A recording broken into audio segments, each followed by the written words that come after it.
Hi all, it is Catherine from Teaching in the Dark. Thank you so much for coming back to my channel. On this channel, you will find videos all about teaching English as a second language online, adapting the world around you to work for you. In my case, that means adapting to a visual impairment and blindness.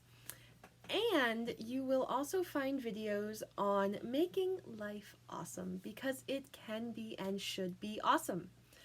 So, here we go. This week, I wanted to bring you my top 5 tips for teaching back-to-back classes. I know this is something that people, especially in the beginning, get really nervous about. I was a little nervous about it in the very beginning too, but it is actually a lot of fun, and it can really keep the energy moving. Sometimes when I have a class or two and then I have a half-hour break, the break is nice, or if there's a no-show, a student just doesn't show up and I'm just sitting here waiting, the break is nice, and it's nice to get feedback and different things done during that time. At the same time, it kind of breaks the flow for me in terms of my energy and my output. So, I actually really like doing back-to-back classes. Full disclosure here, I have never done more than 8 classes back-to-back. If you have done more than that, congratulations, really and truly. That is fantastic. I've never done it. I've never opened up more than 8 back-to-back slots, so that's never been an issue for me. I'm amazed at those of you who do. I have also never pulled an all-nighter. I don't teach overnights. I am just someone who needs her sleep, and so I prioritize that. I teach in the mornings. I will teach, earliest slot I open this time of year is 5:30 a.m. and I will teach straight on through to 9. I have the other, the last 2 slots, the 9 and 9:30 open, but since all of my students seem to actually be in China itself, those slots don't really book. I don't typically get trials, so those slots just don't book. So I'm usually teaching 5:30 a.m. to 9 a.m. I have done 5 a.m. onward, but I just don't typically do that. And it works for me.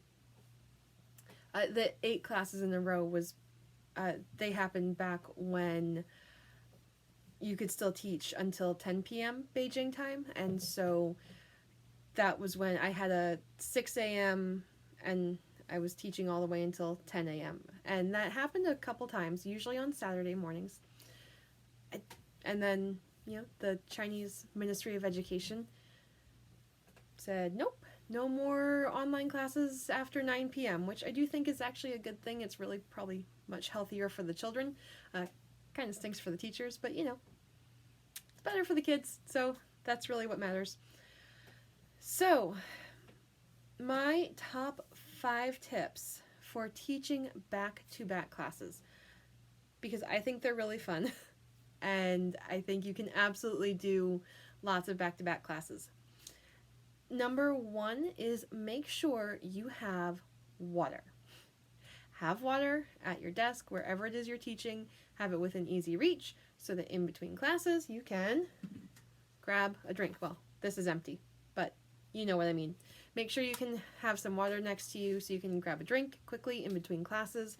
If you're really having trouble, an occasional drink in the middle of class is okay. I wouldn't, have a straw or anything and like be sucking on your water the entire class.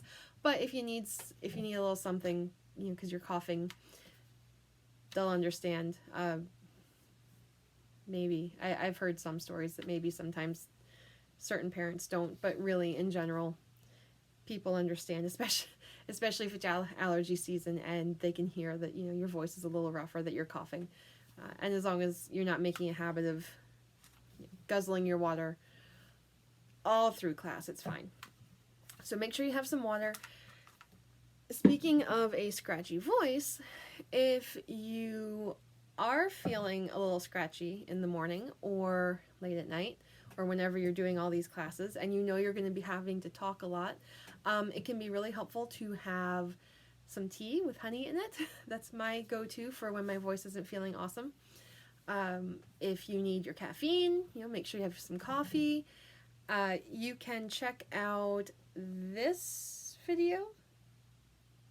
Hope I'm pointing in the right place. This video for my top 10 things that I think all online ESL teachers need. And one of those things is a really good insulated tumbler, mug, whatever they're called. Something really good that will actually hold the heat in, not just one of those, reusable travel coffee cups that have the little lid that you just kind of press on. Those don't hold the heat in for very long, and if you're teaching 6, 8, 10, more than that, back-to-back classes, you really want something that can actually hold the heat in for a long time. It's really sad when you teach one class and your tea is nice and hot. You teach your next class and your tea is warm but drinkable, and you get to that third class and you're really starting to want just something nice and hot and, refreshing for your vocal cords, and it's cold, like icy cold. That's just so sad.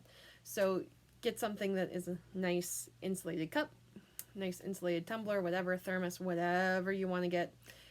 They're fantastic and really so useful when you're teaching for 4, 5, 6 hours at a time.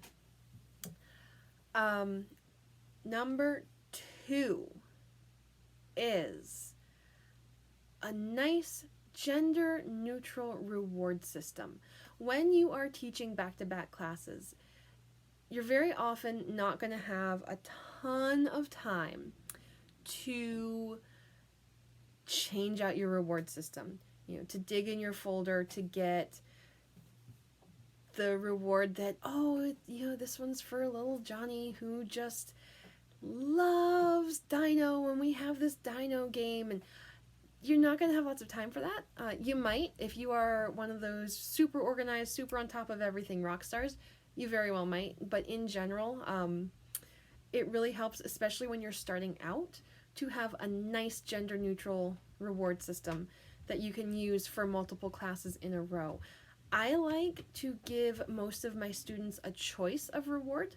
So I have these awesome glitter stars from crafty teacher Angie. I will link her Etsy shop in the description. She is awesome and her glitter stars are addictive. I have so many of her glitter items around. It's I have a problem. I love these things, and I'm constantly checking to see what new things she has in her shop because they really are awesome. I don't have a magnet on all of them because I have discovered that my whiteboard, the border here, lets me just kind of stick them right there. So I don't have a magnet on all of them because I honestly just haven't taken the time to do it, and I have another option so I can still use these.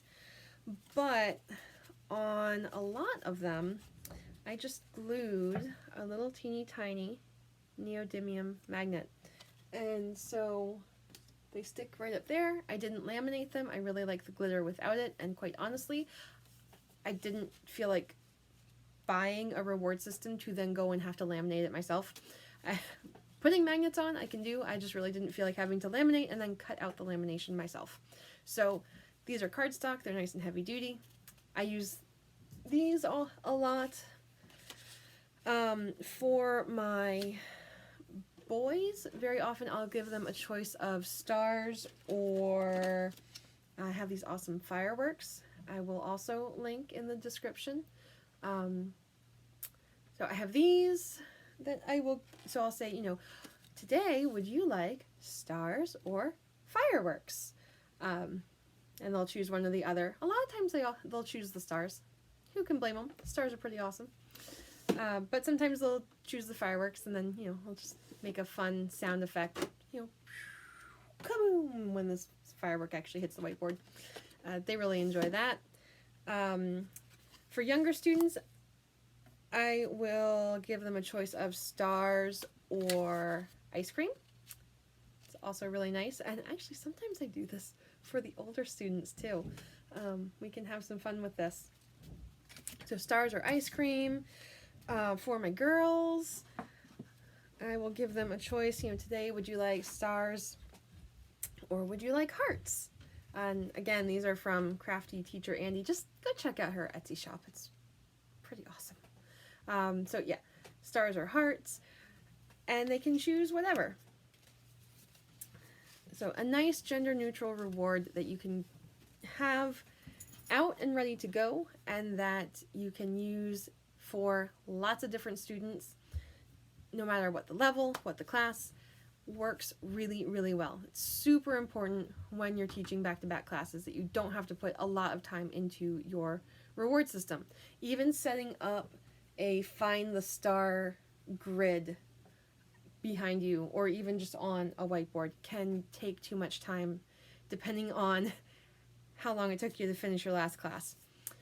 So stemming from your rewards, the third tip I have for you for teaching back-to-back classes successfully is to make sure that you have general props that you can use for just about any lesson. On my desk I have puppets, so I have my charming cat, I have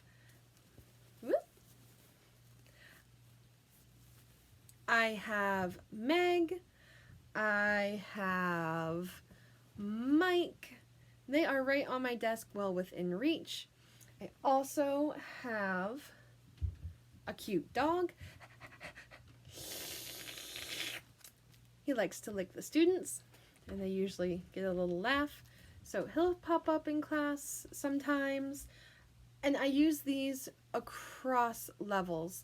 It doesn't matter if I have a level 6 student and I kind of think they need a laugh, and maybe I've asked them if they had a dog, and I'll pull up the dog. Maybe I want to try and make them laugh, and I'll have him come up to the camera and lick it. And it's great because it usually gets a smile, at least, if not a little giggle, out of my students. So I use this dog a lot. You know, I have a box of tissues on my desk, and so for level 4, when we're talking about 3D shapes, I have a rectangular prism right here. You can see on the shelves around me that I have stuffed animals, I have flowers, I have dino. I actually have 3 different dinos right now, which is awesome, and I can't wait to get more. I have a calendar, a stuffed panda, I have a robot toy, I have all kinds of things around me. I have fake food, and actually if you check out this other video, I really hope I'm pointing in the right direction here. If you check out this other video, you can see how I have my classroom set up. It's awesome. I love my classroom, and it works really well for me. I can just grab what I need and put it back on the shelves when I'm done, often even during class because it's right behind me. And so I have all of the props I need for back-to-back classes right here. You can also, speaking of props, if you use Google Slides, I use it on my phone. I know there are ways to bring it up on your computer. I teach from an iPad, so I can't use Manicam or some of those other fancier programs. But if you do, you can bring it up on your computer. But I like Google Slides a lot. If you join the Facebook group, VIPKid Google Slides, they have tons of resources for teachers, lots of props, and they're all in Google Slides. So very often when I am in between classes for my back-to-back classes, even if I don't end up using it, I will go into the Google Slides, the website that the Google Slides group has set up. I will get a prop. I will get a slideshow, a PowerPoint, a Google slide, whatever you call that thing. I will get that for the lesson that I'm about to teach. You just look it up by your lesson code. I'll get that, download it, have it ready to go, and I will have hit present before I start class. If I don't use it, that's fine. I have it. If I end up needing it because I don't have a prop for whatever it is that we are actually talking about, for whatever the random vocabulary word that I missed or forgot to grab something for, or that, you know, I didn't get a chance to look through the lesson and whoops, it's right there on the Google Slides, so I can just use that. And sometimes there are things that honestly I don't really know what else to do for props, and so it's helpful to have Google Slides. But that I can do really quickly, even if I only have 1 or 2 minutes in between classes. I can just look up the course code real quick, punch it in there, and voila, you have a class. You have props right there. So I love that. So props and organization of props is really, really useful. So my 4th tip for you, if you are teaching back-to-back classes, is on the note of time, as we're talking about time and having time in between classes, is just to be careful with your time management. It's really tricky, and I still find myself running sometimes to minute 29, like, oh my gosh, I have to go. And, you know, just trying to finish real fast because I really, really, really need to get out of here to get to my next class. And so I do find myself doing that every once in a while. It's not fun, but it happens. But really, if it is at all possible to end at 25 minutes, do everything you can to end at 25 minutes. As long as you were not the one who was late, try to finish everything and get done in 25 minutes because really it's helpful. You have 5 minutes in between your class at that point to stand up, to stretch. If you need to use the restroom real quick, you know, if you can do that quickly, you have a chance to do that. You can drink your water or your tea or your coffee. You can make notes. If you're one of those awesome people who can write your feedback in between classes, you can write your feedback and get that done. There's so much that can be done in that 5 minutes that if it is at all possible to have 5 minutes, absolutely do it. If you were late for some reason, or it took you a little bit longer to get through the slides and you end up going to minute 28, that's of course totally fine. I've done that so many times. Just again, be aware, and when you see the finish class button change to enter next classroom, again, do your best to end as soon as possible, and just hit that button and go straight into your next classroom. And it'll be all right. You know, usually you get in there and you have like a minute and a half, a minute 45 to get in the mindset for that next class. Again, have a chance to pull up your slides, clear the rewards off your whiteboard. I have forgotten to do that before. It's a little embarrassing, but you know, usually they don't say anything, so it's normally okay. But if you can, you know, clear the reward from the previous class so that you can start fresh, that's awesome. Anything to have even a couple minutes just to switch things over. But again, this is why I said, especially with rewards, you don't want to make them super complicated. You really want something you can just stick up behind you. Even for the upper level classes, it's fine. You can do a lot of creative things with really simple rewards, and it gives you a chance to breathe and to not feel like you're having to rush because you're having to hide stars and, like, you know, set up grids and just different things. It's just right there. You just stick it on the whiteboard and you can have conversations outside of that. So that is what I really like to do. Just keeping your time.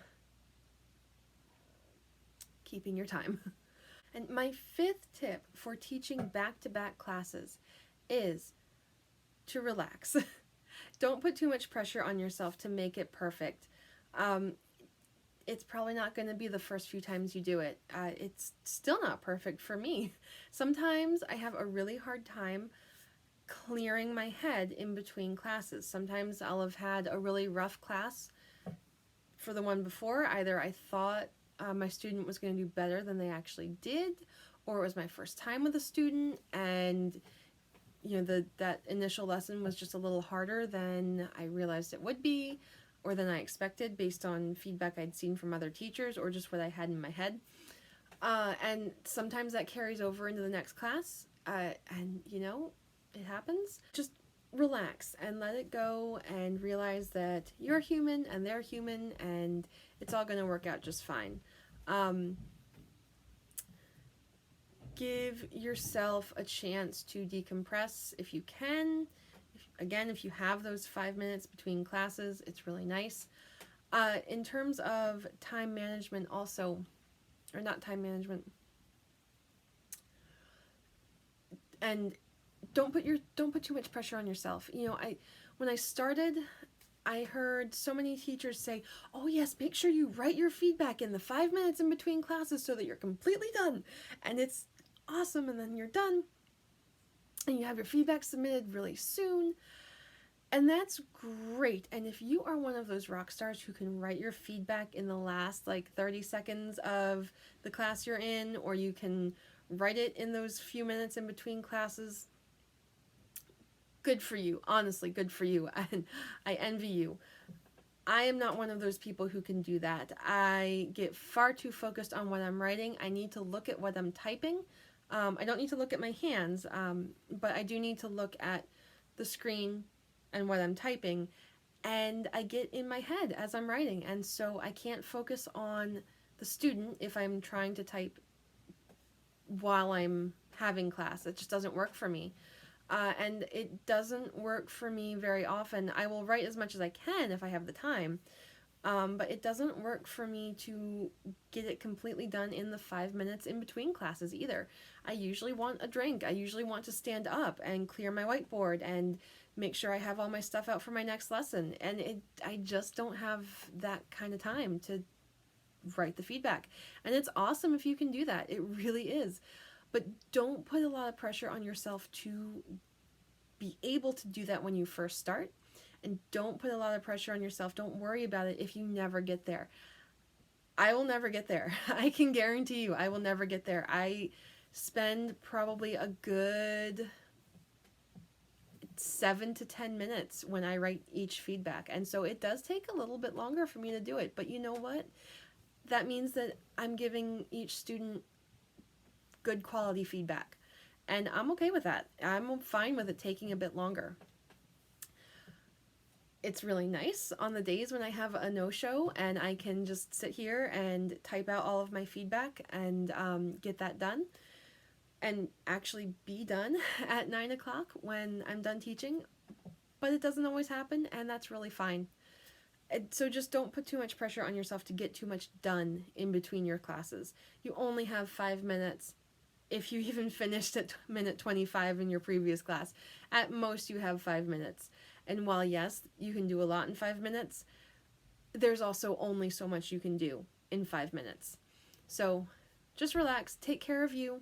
Make sure if you need water or tea or the hot beverage of your choice, make sure you have that, and you can take a drink and you can stand up. If you are a teacher who sits, make sure you get to stand up in between your classes and get some of that energy flowing again.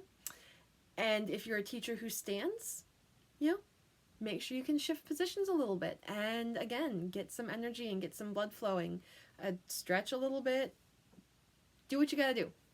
But don't put too much pressure on yourself to be like to be like a lot of the other teachers you see and, oh, but teacher so-and-so said that they do it this way and I have to do it this way too. It's okay. It's really okay. Be you. Do what you can do. And make sure that you are just ready to teach your students and have fun, because this job really is just so much fun. So those are my 5 tips for teaching back-to-back classes. I hope you found this video useful. If you like my content, please hit the subscribe button and hit the bell so that you are notified whenever a new video comes out from me. And if you are not yet a VIPKid teacher and you are interested in becoming a VIPKid teacher, feel free to email me with any questions you have. My email address is Catherine with a C .teachinginthedark@gmail.com. I will put it in the description box down below. My referral link is also down below. If you would like me to be your referring teacher and you would like my help through the referral process, or through the application process, excuse me. If you'd like my help through the application process, please click on my referral link to sign up, and then also send me an email so that I know that it is you that are showing up in my referral list, and so that we can communicate and I can help you through the process. If you don't send me an email, I won't know that it's you, I won't know who you are, and I won't have any contact information for you, because VIPKid does not give us our referrals contact information. They assume that we already have it. So if you use my referral link and you actually want my help, please send me an email so that I can help you, because otherwise I'll have no idea how to get in contact with you and you'll just be floating out somewhere in cyberland, and sorry. So all right, until next time, I will see you later. Bye bye.